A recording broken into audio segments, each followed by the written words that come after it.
Segunda Crônicas 29 e 34.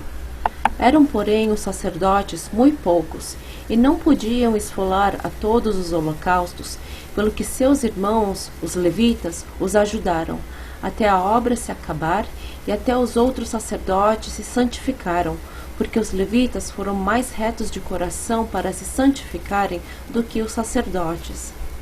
Aqui vemos um avivamento se desenvolvendo. Não havia sacerdotes o suficiente para lidar com isso. Havia sacrifícios por todos os lados.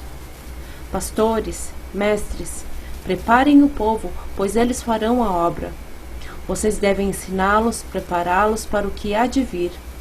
Estes são os que farão a obra, não os pastores. Vemos aqui que as pessoas não estavam preparadas e não podiam lidar com o que o Senhor estava fazendo. Era grande demais. Sacerdotes de outras partes de Israel tiveram que vir para ajudar, pois a coisa era muito grande. Se tua igreja repentinamente recebesse 1000 pessoas, não poderia lidar com a situação. Treine o povo para lidar com isso. Pastores, vocês não devem lidar com essa tarefa. Tua obra é treinar as pessoas para fazer isso. Os pastores não têm como aguentar essa obra. As pessoas terão que fazer isso. O avivamento deslanchou. Ao ouvir o acontecimento, outros vieram, receberam de Deus e foram limpos. Segunda Crônicas 30:18. Porque uma multidão do povo, muitos de Efraim e Manassés, Issacar e Zebulon, se não tinham purificado e, contudo, comeram a Páscoa, não como está escrito. Porém Ezequias orou por eles, dizendo: O Senhor, que é bom, faça reconciliação com aquele. O Senhor os perdoou e os transformou. Assim acontecerá.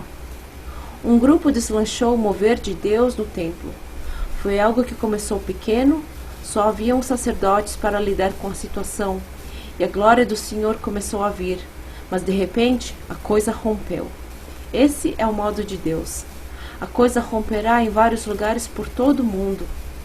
Depois o fogo foi levado aos outros que não tinham sido preparados. Vemos um avivamento começando. As pessoas foram mudadas radicalmente.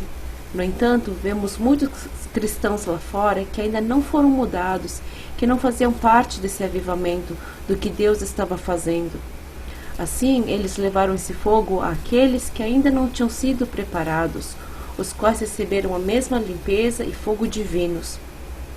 Se continuar a ler o livro de Ezequiel, verá que eles caminharam por toda a nação e derrubaram altares pagãos, altares de Baal, etc.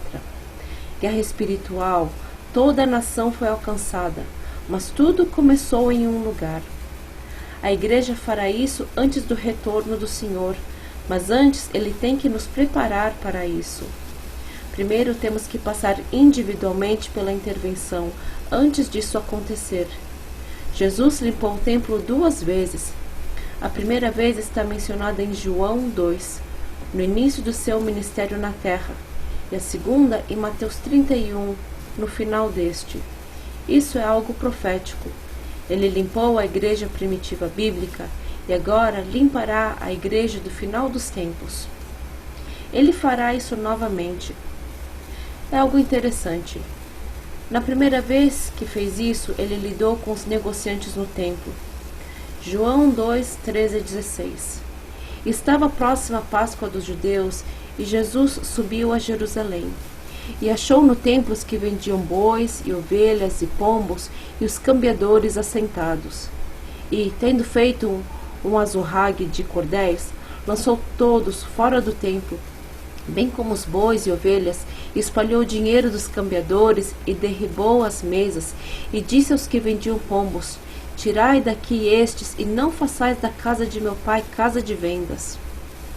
Os comerciantes estavam comprando ovelhas, etc., trazendo-os para o templo e lucrando muitíssimo ao vendê-los para o povo. Comercialização da casa de Deus. Algo que também temos visto em nossos dias. Mateus 21, 12 e 13. E entrou Jesus no templo de Deus, expulsou todos os que vendiam e compravam no templo, e derribou as mesas dos cambistas e as cadeiras dos que vendiam pombas. Vemos a mesma situação. E disse-lhes: está escrito, a minha casa será chamada casa de oração, mas vós a tendes convertido em covil de ladrões. Há uma limpeza do templo, mas note o que aconteceu depois. Verso 14 e 15. E foram ter com ele ao templo cegos e coxos e curou-os. Temos que parar de comercializar o Evangelho. Ele diz que deve ser uma casa de oração. É seu propósito primordial. Os negociantes dizem para dar $50, então orarão pela pessoa. Isso é comércio na casa de Deus, algo que está acontecendo em todos os lugares. Interessante. Ele não disse que será chamada casa de evangelização. Evangelização não ocorre na igreja, mas lá fora, entre as pessoas. Assim deve ser.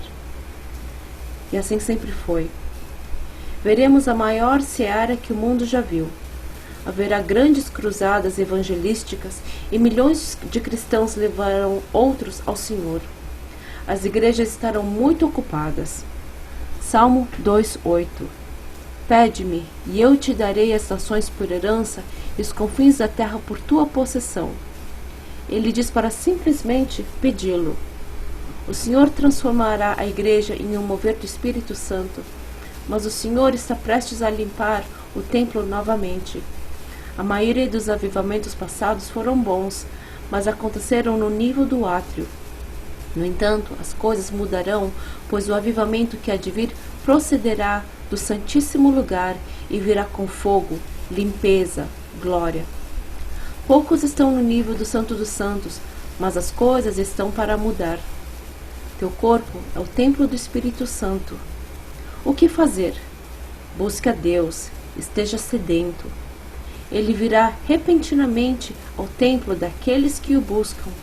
Quando isso acontecer, você nem saberá o que veio ao teu encontro. Mudança drástica, renovação estão vindo. Um avivamento poderoso. Conserte as portas, esteja focado. Levantai, ó portas, as vossas cabeças, levantai-vos, ó entradas eternas, e entrará o Rei da Glória. Salmo 24:7. Limpeza do templo. É interessante que o profeta Isaías falava sobre a limpeza do templo, densas trevas, grande glória, e não sabia que precisava ser limpo até o momento que a glória o atingiu. Ele disse: ai de mim, estou perdido. Isaías 6:5a. Pela graça de Deus, o sangue lida com o pecado, o fogo lida com demônios na vida das pessoas, resíduos e pecados, feridas, pecados que impactaram as pessoas de modo profundo, lamentos, danos. O fogo está vindo para limpar. Estamos chegando ao final da era e Deus limpará seu templo. Prepare-se, persista, peça, pois isso está vindo. Deus os abençoe.